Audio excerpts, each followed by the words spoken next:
here and we make a chat out of it. First of all, thank you all for being here. It's amazing on a Saturday night of the Memorial Day weekend that we were able to get such a star turnout, and thank you all for coming. I had a chance to say hello to many of you during the reception, but some of you I haven't, and I do want to say hello and acknowledge with gratitude your presence here this evening. My colleagues and I literally arrived this afternoon, and our first stop was the September 11 memorial.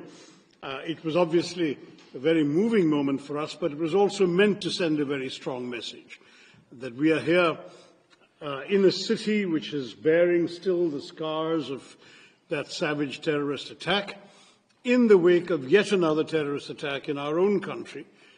Unlike the US, I'm afraid we've had to endure a very much larger number of terrorist attacks in India. But we came both as a reminder that this is a shared problem, but also out of a spirit of solidarity with the victims, who included Indians, as Indra was reminding me. Someone, a young Indian working in her own company, was one of the victims of 9/11. Indians, Americans, and very many other nationalities who were affected. It's a global problem, it's a scourge, and we must all fight it unitedly. So that was a very important message to convey, and my colleagues and I did that by going to the memorial and leaving roses on some of the names around the memorial pool. And having done that, we are now proceeding, as has been mentioned already, to 4 other countries before returning to the US, not to New York, but to Washington, D.C., on the 3rd of June, when Congress will come back from its recess as well.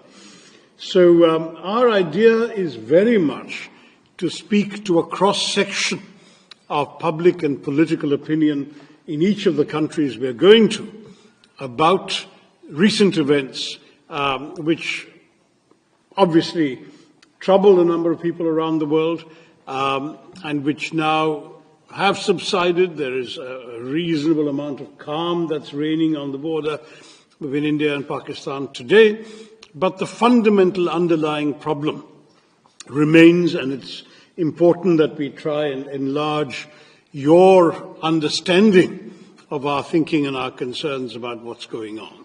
So it's for us an opportunity. We will be in every country meeting members of the executive, meeting members of the legislature, meeting think tankers and influential foreign policy experts, and at the same time interacting with the media and public opinion in every one of these places. We're on our way to Guyana tonight, where Independence Day celebrations are about to take place, and we'll be seeing the President and the Foreign Minister and members of Parliament there, and we carry on similar programs in these other countries. Vinay had asked me to say a few words about what happened. By way of context, I think you're all aware that India has tried to be focused on a very different narrative from some of our neighbors. Our focus for some years now has been on being the world's fastest growing free market democracy, attempting to focus on the development of our economy, our high emphasis on technology and technological growth, and pulling large numbers of people from below the poverty line, not just into the 21st century, but into the world and the opportunities that the 21st century offers. And perhaps in that process we had allowed ourselves in some ways to be complacent. Complacent may be too unkind a word, but we had not perhaps braced ourselves sufficiently for the malign influences in our neighborhood that did not want that story, that narrative to be told in an uninterrupted manner. We had been seeing in Jammu and Kashmir, which, as you know, has for the long time been coveted by our neighbors on the other side, Pakistan. We had been seeing not just peace, but increasing prosperity. In fact, Vinay gave me this wonderful nugget that the number of tourists in Kashmir last year was double the number of tourists in Aspen, Colorado last year. So that was the kind of of not just normalcy, but growth, prosperity that the people of Kashmir were enjoying as Indians and foreigners were flocking to Kashmir for tourism. So some people decided that they would want, first of all, to attack that process of normalization. Second, to undermine the overall Indian narrative as well as the prosperity of the people of Kashmir. Third, by doing so in an atrocious manner, that is, it was not just a terrorist attack of somebody indiscriminately blowing up people with a bomb, it was a bunch of people going around identifying the religion of the people before them and killing them on that basis, which was clearly intended to provoke a backlash in the rest of India, since the victims were overwhelmingly Hindu. In fact, 26 people died, 25 Indians and 1 Nepalese, and the Nepalese happened, of course, didn't get a chance to say he was Nepalese, but he was a Hindu, so he would have probably been killed anyway. And quite astonishingly, one person who wasn't killed was a Hindu professor who happened to be able to recite the Kalima, the first verse of the Quran, and therefore was not shot, which is a very interesting message. And it was very, very clearly, I mean, for us it was not that there was any doubt about the motives of these people, but it was particularly driven home. In many cases, the husband was shot and the wife was told to convey the message back that he was shot for his faith. And I'm very proud as an Indian to say that that did not happen, that there was no backlash, that Indians held together unitedly in the face of this atrocity. The Kashmiris, who are overwhelmingly Muslim, as you know, were not just completely distraught by what happened, but there was public rejection of this. The next day, the entire state downed its shutters. There was a public observance of support and solidarity for the victims. The state assembly as well, all shades of political opinion. One of the victims, I should have added, was a Kashmiri Muslim pony operator who attempted not just to save the lives of his customers, but to snatch the Kalashnikov of one of the killers, and it was turned against him. But others, I mean, I had a victim from my state of Kerala, who was a 61-year-old man who was walking in the meadow with his youngish daughter and her twin sons, aged 6, when they shot him. And I went to his home and called on his widow and his daughter and grandchildren. And it was very, very moving when this girl said that though she lost her father that day, she found 2 brothers. And the 2 brothers were 2 Kashmiri Muslim men who took her to safety, protected her sons, and eventually then accompanied her to the mortuary to identify her father's body and bring him back. So I give these examples just to say there was an extraordinary amount of togetherness cutting across religious and other divides that people had tried to provoke. But the message was very clear, that there was a malign intent that I've just spelled out for you. And India, sadly, had no reason to doubt where it came from, because within 1 hour of the atrocity, a group called the Resistance Front had claimed credit. The Resistance Front was known for some years to be a frontal organization of the banned, proscribed Lashkar-e-Taiba, which is on the US designated terror list as well as the UN sanctions committees. And India had gone to the UN Sanctions Committee with information about the Resistance Front in 2023 and in 24, and now sadly it had acted in 25.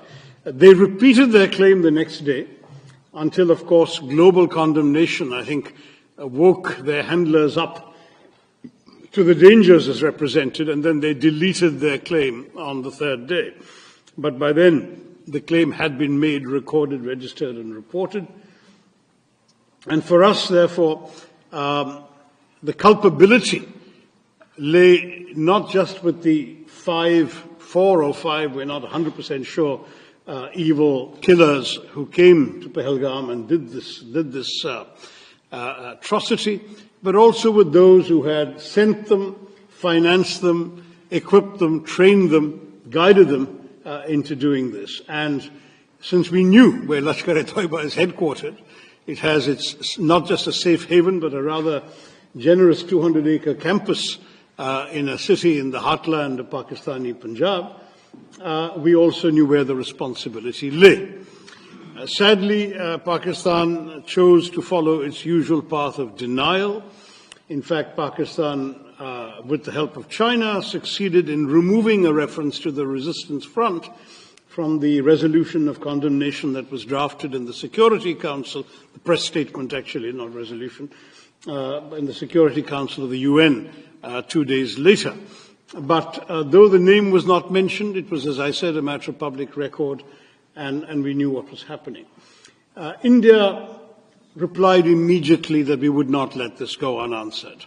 I don't work for the government. As you know, I work for an opposition party, but I myself authored an op-ed in one of India's leading papers, the Indian Express, within a couple of days, saying the time had come to hit hard but hit smart. And I'm pleased to say that's exactly what India did. On the night of the 6th, 7th of May, it was 6th here, it was 7th for us, at 1:05 in the morning, a time chosen deliberately to avoid any risk of too many civilians wandering about or any collateral damage, very precise and calibrated strikes took place on 9 specific known terrorist bases, headquarters and launch pads. Those included those of the Lashkar-e-Toiba in a place called Muridke, those of the Jaish-e-Mohammed, the organization that is responsible, amongst other things, for the murder of Daniel Pearl, some of you knew in New York, and others, Jaish-e-Mohammed in Bahawalpur, and in Muzaffarabad, which is in Pakistan, the Pakistani-occupied part of Kashmir, there were no less than 3 different terror organizations which had their bases there, Harkat al-Ansar, Harkat al-Mujahideen, others. And so India sent a clear message, number one, that it was not going to take terror lying down, it would answer, but equally that by delivering very precisely calculated, calibrated strikes on very specific targets, it was also sending a message that this was not meant to be the opening salvo in a protracted war, but just an act of retribution, that we were prepared to stop with that act. In other words, not just in other words, it was officially conveyed. There is a regular hotline between the 2 Directors General of Military Operations. The message was conveyed that this was the intent, that it was pointed out that no military targets, no civilian targets, and no governmental targets had been hit, not even by accident, and that the message, therefore, had been delivered exactly and precisely to the terrorists and their handlers. Nonetheless, Pakistan chose to respond, I'm sorry to say, with indiscriminate shelling across the border the very first day and night, which sadly killed 19 civilians and injured grievously 59 others, including Carmelite nuns in a convent, Sikhs worshipping in a Gurudwara, and others who happened to simply be in the line of fire because they lived in districts adjoining the Pakistani border. When this happened, India had no choice but to retaliate in kind. The matters got worse the next day as the Pakistanis followed up artillery shelling with a serious invasion of drones and missiles. India's air defenses were able to hold them off, but in turn India returned the compliment, and on the night of 9th, 10th May, India hit 11 Pakistani military targets, including a rather well-known air base that's just 1.5 kilometers away from military headquarters of Pakistan in Rawalpindi. The following morning, we got a call, or our Director General of Military Operations got a call from the Pakistani Director General of Military Operations saying they'd like to stop this. And we said, we've been saying all along, we didn't want to start anything. We were just sending a message to terrorists. You started, we replied. If you stop, we'll stop.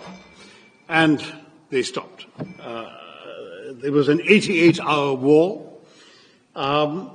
We look back on that with a great deal of frustration, because it needn't have happened at all. Lives have been lost. But at the same time, we look back on this experience with a steely and renewed sense of determination. There has now got to be a new normal. No one sitting in Pakistan is going to be allowed to believe that they can just walk across the border and kill our citizens with impunity. There will be a price to pay, and that price has been going up systematically. I'll just take you briefly through what happened. You may remember in 2015, well, you may not remember because this is our problem, not yours, but in 2015, in January, there was an attack on an Indian air base, a place called Pathankot. And our Prime Minister had just made a goodwill visit to Pakistan the previous month. On the 25th of December, he'd attended the birthday celebrations of then Pakistan Prime Minister Nawaz Sharif, whose granddaughter's wedding was on the same day. He'd given gifts. So when this happened, he was so astonished that he actually called the Pakistani Prime Minister and said, why don't you join the investigation? Let's solve who's doing this. And the Pakistani, you can imagine the horror of the Indian military establishment at this idea that Pakistani investigators are going to come to an Indian airbase. But they came. And they went back to Pakistan and said, oh, the Indians did it to themselves. That was the last straw. I mean, it was just we'd already gone through the horrors of 2008 in Mumbai when 170 people had been killed, and the Pakistani denials at that time were laid bare not just by the fact that we caught one of the terrorists alive and his identity, his address, his family, etc., were identified in Pakistan, but equally because that drama took place over 3 days, during which Western intelligence agencies trained their recording devices, amongst other things, on Pakistani, the chilling voice of the Pakistani handler, giving minute-by-minute instructions to the killers in Mumbai. So the evidence was there, there'd been denial, and that denial was proven to be completely false. And as you know, thereafter, the Pakistanis claimed not to know where Osama bin Laden was, until he was found in a safe house right next to an army cantonment, in a city dominated by the army. This is Pakistan, and I'm afraid for us, 2015 was the last opportunity for them to behave, to cooperate, to really show they were serious about ending terror, as they claimed every time that they were. And since they did not do it in January, in September 2015, there was another attack in a place called Uri, also not far from the border, and this time India breached the line of control which we had rigorously observed throughout in every previous skirmish. We had never crossed the line of control. We crossed it with a surgical strike in September of 2015. That seemed to calm things down a bit, but unfortunately in January of 2019 there was another terror attack in a place called Pulwama, killing 40 Indians at that point. And then India responded not just by breaching the line of control, but also breaching the international border and striking with our Air Force a known terror training camp in a place called Balakot. Now we have not just crossed the LOC, we have also crossed the international border. We have hit Pakistan in their heartland. And we have done so, as I say, only to send a message about terror. We are not interested, and we still remain absolutely clear that we are not interested in warfare with Pakistan. We would much rather be left alone to grow our economy and pull our people into the world that they're getting ready for in the 21st century. We have no desire to have anything that the Pakistanis have. Sadly, we may be a status quo power. They are not. They are a revisionist power. They covet territory that India controls, and they want to have it at any price. And if they can't get it through conventional means, they're willing to get it through terrorism. That is not acceptable to us, and that's really the message that we are here to give all of us, all of you in this country and elsewhere. We are determined now that there's got to be a new bottom line to this. We have tried everything, international dossiers, complaints to sanctions committee, diplomacy, even this joint investigation attempt. Everything has been tried. Pakistan has remained in denial. There has been absolutely no conviction, no serious criminal prosecution, no attempt to dismantle the terror infrastructure in that country, and the persistence of safe havens. So from our point of view, this is it. You do this, you're going to get this back. And we have demonstrated with this operation that we can do it with a degree of precision and with a degree of restraint that the world, we hope, will understand. We have a right to self-defense. We've exercised that right. We have not done so irresponsibly, and we have not done so in a way that would have warranted a wider conflagration.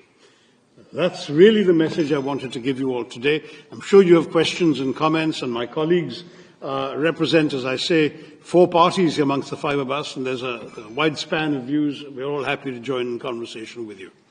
Thank you all very much once again for coming and being with us today. Jai Hind.